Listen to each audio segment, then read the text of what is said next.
খবরটা যখন প্রথম কানে আসে তখন বিশ্বাস করতে কষ্ট হয়, কারণ এমন খবর আগে কখনো শোনা যায়নি।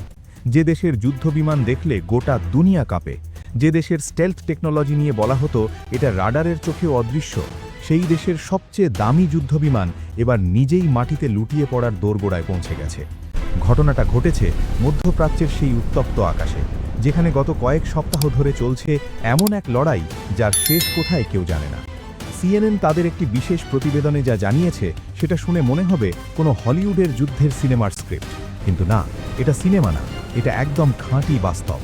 ইরানের আকাশসীমার ভেতরে একটি গোপন অভিযান চালাচ্ছিল মার্কিন বিমান বাহিনী। সেই অভিযানে পাঠানো হয়েছিল F-35 লাইটনিং II, আমেরিকার পঞ্চম প্রজন্মের সেই স্টেলথ ফাইটার, যার একটার দাম $100 মিলিয়নেরও বেশি। পরিকল্পনা ছিল নিখুঁত, অন্তত ওয়াশিংটনে বসে যারা পরিকল্পনা করছিলেন তাদের কাছে তেমনটাই মনে হয়েছিল। কিন্তু ইরানের মাটিতে যারা অপেক্ষা করে বসেছিল তারাও প্রস্তুত ছিল, আর তাদের প্রস্তুতিটা ছিল এমন যে আমেরিকার সবচেয়ে উন্নত প্রযুক্তিকেও থামিয়ে দিতে পারে। ঠিক কী ঘটেছিল সেই রাতে সেটা এখনও পুরোপুরি পরিষ্কার না, কিন্তু যতটুকু জানা গেছে তাতে ছবিটা বেশ ভয়ঙ্কর। F-35 যখন ইরানের আকাশসীমায় ঢুকে পড়ে, ঠিক তখনই হঠাৎ করে সক্রিয় হয়ে ওঠে ইরানের বিমান প্রতিরক্ষা ব্যবস্থা। নিচ থেকে ছুটে আসে একাধিক ক্ষেপণাস্ত্র। পাইলটের হাতে সময় ছিল মাত্র কয়েক সেকেন্ড, কিন্তু সেই কয়েক সেকেন্ডেও কিছু করার উপায় ছিল না, কারণ যে ক্ষেপণাস্ত্রগুলো ছুটে আসছিল সেগুলো ছিল এমন ধরনের যেগুলোর কোনো রাডার সিগনেচার নেই। পাইলটের ককপিটে কোনো সতর্কবার্তা বাজেনি, কোনো অ্যালার্ম জানান দেয়নি যে মৃত্যু ছুটে আসছে। আর ঠিক সেই নীরবতার মধ্যেই একটা ক্ষেপণাস্ত্র সরাসরি আঘাত করে বিমানটির শরীরে। আঘাতের পরের মুহূর্তটা ছিল চরম আতঙ্কের। ককপিটে একসাথে বেজে ওঠে অসংখ্য বিপদ সংকেত। নিয়ন্ত্রণ ব্যবস্থা আংশিক বিকল হয়ে পড়ে। ইঞ্জিনে দেখা দেয় সমস্যা। হাজার হাজার ফুট উপরে শত্রুর আকাশসীমায় একটা ক্ষতিগ্রস্ত বিমান নিয়ে পাইলট তখন জীবন মৃত্যুর সন্ধিক্ষণে দাঁড়িয়ে। কিন্তু হাল ছাড়েননি তিনি। প্রশিক্ষণ আর অভিজ্ঞতার জোরে ক্ষতিগ্রস্ত বিমানটিকে ঘুরিয়ে নেন মধ্যপ্রাচ্যের একটি মার্কিন সামরিক ঘাঁটির দিকে। রানওয়েতে তখন শুরু হয়ে গেছে জরুরি প্রস্তুতি। ফায়ার সার্ভিস, অ্যাম্বুলেন্স সবকিছু সারিবদ্ধভাবে দাঁড়িয়ে অপেক্ষায়। চরম উত্তেজনার মধ্যে অবশেষে মাটিতে নামে বিমানটি। অবতরণের পর যখন বিমানটির অবস্থা দেখা হয় তখন সবার মুখ থেকে কথা হারিয়ে যায়। ডানা আর শরীরের অধিকাংশ অংশ ক্ষতিগ্রস্ত, কোনো জায়গায় ক্ষেপণাস্ত্রের আঘাতের চিহ্ন স্পষ্ট। মার্কিন সেন্ট্রাল কমান্ডের মুখপত্র ক্যাপ্টেন টিম হকিন্স ঘটনার সত্যতা নিশ্চিত করে জানান পাইলট সুস্থ আছেন এবং উচ্চ পর্যায়ের তদন্ত শুরু হয়েছে। কিন্তু এই একটা ঘটনা দিয়ে পুরো ছবিটা বোঝা যাবে না। এই ঘটনা আসলে একটা বিশাল হিমশৈলের চূড়া মাত্র। নিচে যা লুকিয়ে আছে তা আরও ভয়াবহ। গত 3 সপ্তাহে ইরানের সাথে এই সংঘাতে আমেরিকার যে পরিমাণ ক্ষতি হয়েছে সেটা শুনলে মনে হবে কেউ বানিয়ে বলছে। 16টি বিমান ক্ষতিগ্রস্ত বা ধ্বংস হয়েছে। 16টি। পৃথিবীর সবচেয়ে উন্নত প্রযুক্তির এই বিমানগুলো তৈরি করতে খরচ হয়েছে বিলিয়ন ডলার, আর এগুলো একের পর এক ধ্বংসস্তূপে পরিণত হচ্ছে মধ্যপ্রাচ্যের আকাশে বা মাটিতে। এই তালিকায় সবচেয়ে বেশি নাম রিপার ড্রোনের। 10টি রিপার ড্রোন এই যুদ্ধে ক্ষতিগ্রস্ত হয়েছে, যার মধ্যে 9টি ইরানের সরাসরি আঘাতে মাটিতে পড়েছে বলে নিশ্চিত হওয়া গেছে। রিপার ড্রোন, যেটা দিয়ে আমেরিকা বছরের পর বছর গোটা বিশ্বে ভয়ের রাজত্ব কায়েম করে রেখেছিল, সেই ড্রোন এখন ইরানের ক্ষেপণাস্ত্রের সামনে একদম অসহায়। জর্ডানের একটি ঘাঁটিতে ব্যালিস্টিক মিসাইলের আঘাতে আরেকটি মানববিহীন বিমান সম্পূর্ণ ধ্বংস হয়ে গেছে।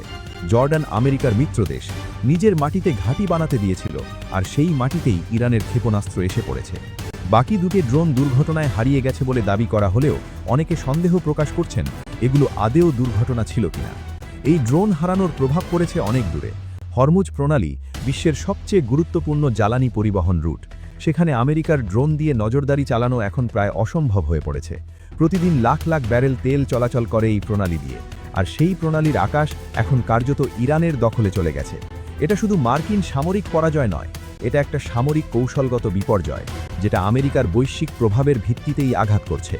আরেকটা ঘটনা আছে যেটা শুনলে বুকটা হু হু করে ওঠে। আকাশে জ্বালানি সরবরাহ করার সময় একটি KC-135 ট্যাঙ্কার বিমান দুর্ঘটনায় ধ্বংস হয়ে গেছে। হাজার হাজার ফুট উপরে একটা বিশাল বিমান হঠাৎ আগুনে পুড়ে ছাই হয়ে যায়, আর সেই আগুনে প্রাণ হারান 6 জন মার্কিন ক্রু সদস্য। 6টি পরিবারের কাছে ফিরে যায় শুধু ভাঁজ করা পতাকা আর না ফেরার বেদনা। সৌদি আরবের প্রিন্স সুলতান ঘাঁটিতেও ইরানের ক্ষেপণাস্ত্র হামলায় আরও 5টি KC-135 বিমান ক্ষতিগ্রস্ত হয়। আমেরিকার নিজের ঘাঁটিতে মিত্র দেশের মাটিতে শত্রুর ক্ষেপণাস্ত্র এসে পড়ছে, আর তারা তাকিয়ে তাকিয়ে দেখছে। 10 বছর আগে এমন কথা বললে মানুষ হেসে উড়িয়ে দিত। সবচেয়ে লজ্জাজনক ঘটনা ঘটেছে কুয়েতে। সেখানে 3টি F-15 যুদ্ধবিমান ভূপাতিত হয়েছে, কিন্তু এগুলো ইরানের আক্রমণে পড়েনি। এগুলো ধ্বংস হয়েছে নিজেদেরই গুলিতে, ফ্রেন্ডলি ফায়ার। নিজের বাহিনীর ক্ষেপণাস্ত্র নিজের বিমানকেই গুড়িয়ে দিয়েছে। এটা বলে দিচ্ছে আমেরিকান বাহিনী এই মুহূর্তে কতটা বিশৃঙ্খল, কতটা আতঙ্কগ্রস্ত। যখন একটা সেনাবাহিনী নিজের সৈন্যের উপরই আঘাত করে, তখন বুঝতে হবে ভেতরটা কতটা ভেঙে পড়েছে। সব মিলিয়ে প্রায় 600টি বিমান বিভিন্নভাবে ক্ষতিগ্রস্ত হয়েছে এই অভিযানে। 600টি সংখ্যাটা প্রথমবার শুনলে মনে হয় ভুল তথ্য, কিন্তু এটাই বাস্তবতা। এখন সবার মনে একটাই প্রশ্ন, ইরান এটা কিভাবে সম্ভব করছে? বছরের পর বছর আর্থিক নিষেধাজ্ঞার শিকার একটি দেশ কিভাবে আমেরিকার মতো পরাশক্তিকে এভাবে কোণঠাসা করছে? উত্তরটা লুকিয়ে আছে ইরানের 358 সারফেস টু এয়ার ক্ষেপণাস্ত্রের মধ্যে।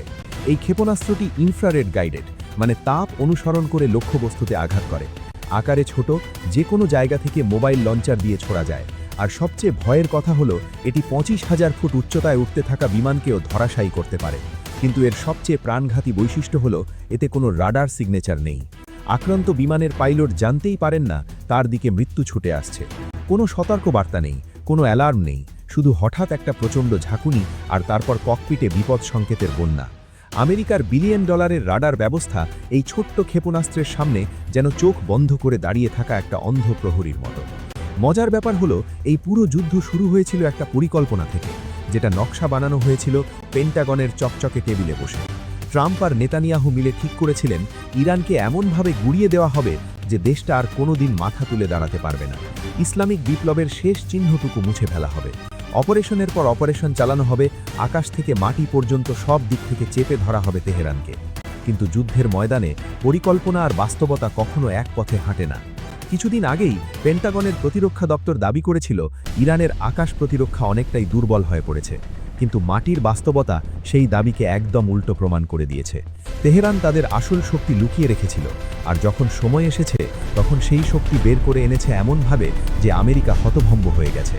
3 সপ্তাহ হয়ে গেছে এই সংঘাত শুরু হয়ে। প্রতিটা দিন আমেরিকার জন্য নতুন একটা দুঃস্বপ্ন নিয়ে আসছে। ক্ষতির তালিকা দীর্ঘ থেকে দীর্ঘতর হচ্ছে। পেন্টাগনের করিডোরে চাপা উদ্বেগ, হোয়াইট হাউসে নীরবতা। যে দেশ শিকারী হয়ে গিয়েছিল সে দেশ এখন শিকারে পরিণত হয়েছে।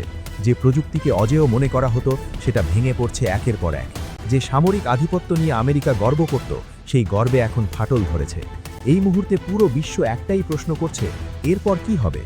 আমেরিকা কি আরও গভীরে তলিয়ে যাবে, নাকি শেষ পর্যন্ত পিছু হতে আসবে? উত্তর এখনও অজানা। তবে যেদিকেই যাক পথটা, আমেরিকার জন্য যে সুখকর হবে না সেটুকুই প্রায় নিশ্চিত।